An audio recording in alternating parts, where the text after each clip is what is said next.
Leah the Airsoft Unicorn, and you're watching RedWolf TV. Hey guys, Tim here, and welcome to another episode of RedWolf TV. Allow me to ask you something. Have you ever watched Ghost in the Shell? Well, if you have, then you'll most likely recognize this particular pistol. This is the Mateba Autorevolver by Marushin inside its holster.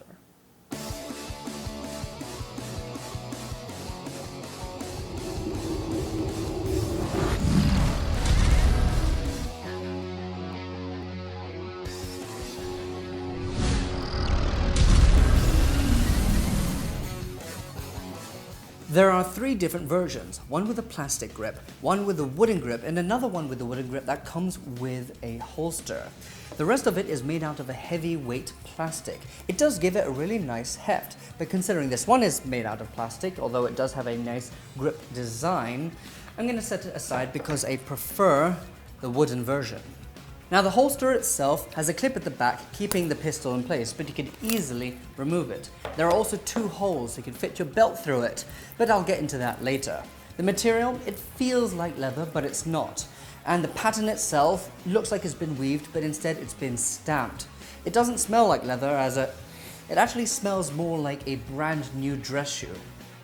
Now before I get into its features, I should let you know that there are quite a few versions of the Mateba pistol. This 2008M is a hybrid between the Unica 6 and the 2006M. You might have seen a Unica 6 in games like Battlefield. There is a real steel version of the 2006M. This is the hybrid, like I mentioned, and it comes in the 6-inch version. No real steel version of this, but you have seen it in Ghost in the Shell. But there is still a slight difference between this one and that version. That being said, the anime version is rather inconsistent, as there are some incisions in random places and the cylinder flips out to the left side as well as flips out on top. This version just flips out on top, but the design, as you can see here, confuses me a little bit because you don't want to burn yourself with spent shells and your crotch. When it comes to reloading, everybody has a certain method that best suits themselves. Now, from the sources I found in this series and other places, this is what I believe to be the fastest and methodical way of reloading. You release the latch with your right thumb and flip it up. Grab it with your right hand, release all the spent shells, insert them with your left hand, flip it, grab it, preload as you raise and pull the trigger once you're on target. If you hadn't already noticed, this is a double action pistol, meaning you have to pull the trigger all the way back, about a centimeter actually, to shoot. Or you could pull the hammer back, which already pulls the trigger back, and the breaking point is just there, even though it's a little bit squishy. And the reset is a whole centimeter away. Due to the placement of a barrel, there is a whole height of a bore issue over here. The Italians designed it this way just so they could use the key so they could remove the whole front section and replace it with other barrel lengths. But this is Airsoft and they don't have that here. Just to let you know, the hop-up could be found right here and you charge the gas from underneath. That's about it, folks. Let's go to the range and chrono the thing. For the chrono test, we're using 0.2 gram BBs with green gas.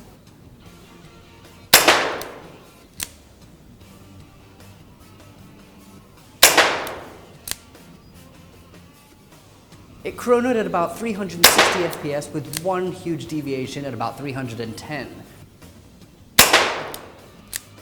We are now at MilSim CQB and Training Center. I have the gun behind me in its holster. Oi, up here. Yeah, I'm watching you. The only reason why it's there is because if it's on my right, I'll look like I'm doing the chicken dance. If it's in front of me and to my left, I'll have to use my left hand. And like I said, I'm a right-handed person. So let's unclip it, tilt it back a little bit, and there we go.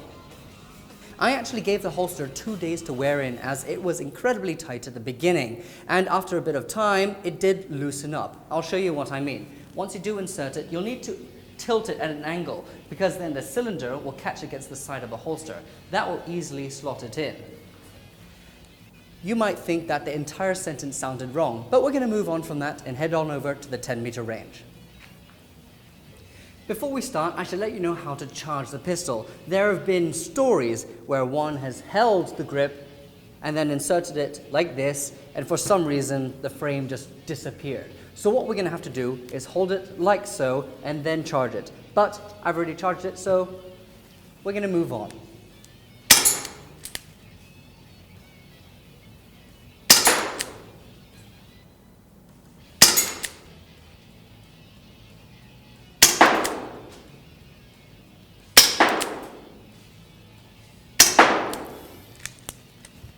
For that test, I was using 0.3 gram BBs. If you use 0.2s or 2.5s, the hop-up is extreme. It's like it's trying to make up for the height over bore issue. I only managed to hit the target 3 out of 6 times from 10 meters, about the size of my palm. You did see one BB deviate to the left a little bit. This is because this gun is not incredibly accurate. The cylinder does shake side to side a little bit, and so when the BB is pushed into the actual chamber and eventually through the inner barrel, that may cause a little bit of an issue. What we have here is a pistol that is most definitely not usable in MilSim games because, well, it is rather inaccurate. You'd probably get it because you are either a cosplayer or you're a huge fan of Ghost in the Shell. This is the Marushin Mateba Revolver, and you can find it on our website at www.redwolfairsoft.com. So see you guys in the next episode of RedWolf TV. Porn Stash out. So I'd like to thank MilSim CQB and Training Center for allowing us to use their range for the umpteenth time. If you'd like to know more about them, we actually reviewed their site and everything will be in the description below. Porn Stash out.